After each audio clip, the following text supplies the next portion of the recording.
Hello students, this video is for dual nature of electromagnetic radiation और de Broglie concept. तो इस video में हम डी ब्रोगली कंसेप्ट के डिस्कस करेंगे और इसके बाद हम डिराइव करेंगे de Broglie equation. So what is de Broglie concept और dual nature of electromagnetic radiation. So according to de Broglie जो भी इलेक्ट्रोमैग्नेटिक रेडिएशंस हैं they are having dual nature. Dual nature means they show two types of nature, wave nature as well as particle nature। तो wave nature भी show करती है electromagnetic radiations और particle nature भी show करती हैं, जिसके कारण इलेक्ट्रोमैग्नेटिक रेडिएशंस का ड्यूअल नेचर होता है according to de Broglie. So क्या है ये de Broglie concept? According to de Broglie जो इलेक्ट्रोमैग्नेटिक रेडिएशंस हैं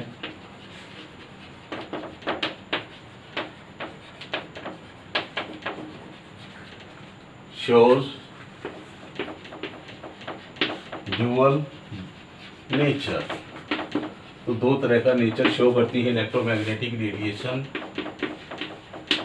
wave nature and particle nature. तो कुछ फिनोमिना ऐसे होते हैं जिनको हम एक्सप्लेन कर पाते हैं अगर हम ये कंसीडर करें कि इलेक्ट्रोमैग्नेटिक रेडिएशंस का वेव नेचर है, जैसे इंटरफेरेंस, डिफ्रैक्शन। ये लाइट के फिनोमिना हैं जिनको हम तभी एक्सप्लेन कर पाते हैं जब हम कंसीडर करते हैं इलेक्ट्रोमैग्नेटिक रेडिएशंस का वेव नेचर। और कुछ फिनोमिना ऐसे होते हैं उनको हम तभी एक्सप्लेन कर पाएंगे जब हम कंसीडर करेंगे इलेक्ट्रोमैग्नेटिक रेडिएशंस का पार्टिकल नेचर। और वो फिनोमिना है photo electric effect and black body radiations. तो जितने भी मटेरियल पार्टिकल होते हैं according to de Broglie, whenever a material particle moves it produces wave. तो जब भी कोई मटेरियल पार्टिकल मूव करता है तो उसके मोशन से वेव्स प्रोड्यूस होती हैं and those waves are called matter waves. So matter waves are the waves produced by motion of material particles. So matter waves are the waves which are produced by motion of material particle। तो इसमें difficulty क्या थी कि जो matter waves हैं, matter waves की जो wave length होगी उसको कैसे कैलकुलेट करें।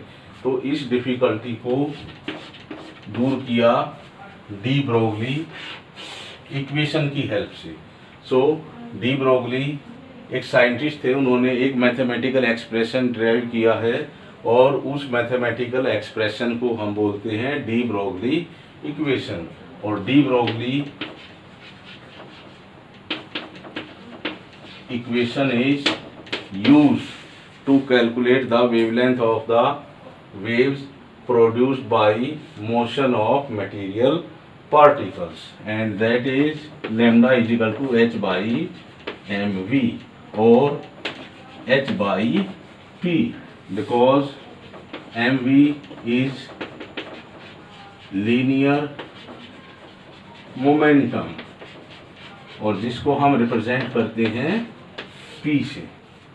स्टूडेंट्स, अब हम डिराइव करेंगे डी ब्रोगली इक्वेशन को, और डी ब्रोगली इक्वेशन को हम डिराइव करेंगे बाय कंसीडरिंग इलेक्ट्रोमैग्नेटिक रेडिएशन और light is having dual nature, wave nature and particle nature. तो देखते हैं किस तरह से हम उसको डिराइव करते हैं। तो D Broglie equation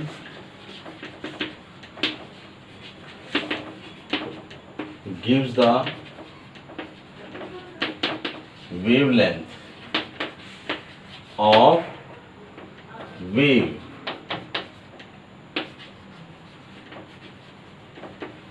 produced by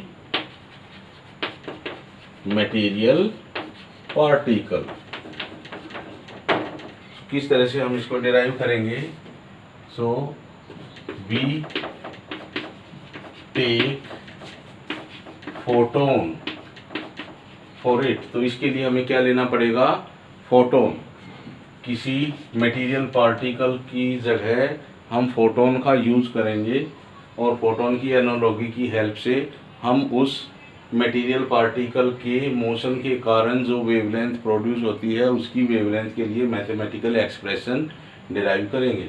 so we take photon in place of material particle. तो फोटोन हम ले लेंगे, मटेरियल पार्टिकल की जगह हम यूज करेंगे फोटोन का। और फोटोन क्या है?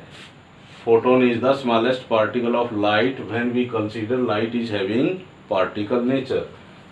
सो if photon is having wave nature, then energy of photon is given by E is equal to h nu। और इस इक्वेशन को ले लेते हैं number 1। h is Planck's constant और इसकी वैल्यू होती है 6.626 into 10⁻⁻34 joule second. New is frequency of wave. New is the frequency of wave. अब केस 2 है, इसमें इसको केस 1 ले लेते हैं। यहाँ पर अगर फोटोन का वेव नेचर है it is case 1 and for case 2 if photon is having particle nature. अगर फोटोन का पार्टिकल नेचर कंसीडर करते हैं, in that case the energy of photon is E is equal to mc square and it is Einstein equation. और ये equation है according to Planck's quantum theory. So here m is mass of photon, c is velocity of light. और ये equation है number 2। अब इन दोनों equations को हम कंपेयर करेंगे। So from 1 and 2 h nu is equal to mc square and we know that c is equal to nu lambda and nu is equal to c by lambda. तो ये जो new है, new की value को हम यहाँ substitute कर देते हैं। H c by lambda is equal to m c square और इस सी से ये कैंसिल हो जाएगा और इस पूरी इक्वेशन को जब हम रीअरेंज करेंगे that is h by m c. और ये इक्वेशन है किसके लिए? लाइट के लिए। और जब हम इसमें से फोटोन के मास को रिप्लेस कर देंगे by mass of material particle and when we replace velocity of light by velocity of material particle then we get de Broglie equation. तो किस तरह से हम इसको रिप्लेस करेंगे? If mass of photon is replaced by mass of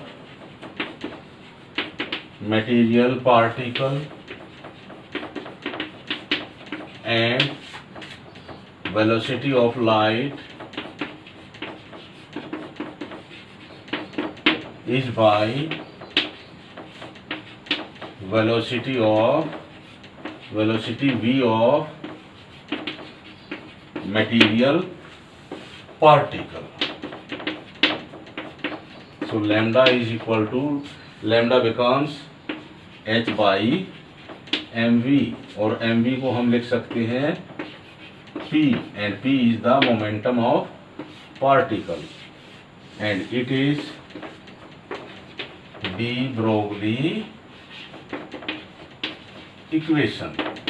और इस D Broglie equation जो है ये, इसकी हेल्प से हम उस मटेरियल पार्टिकल की वेव के बारे में हम पता लगा सकते हैं कि उसकी वेव लेंथ शॉर्ट है या लॉन्ग है. So this equation gives the wavelength of matter wave, and matter wave is the wave produced by motion of a material particle.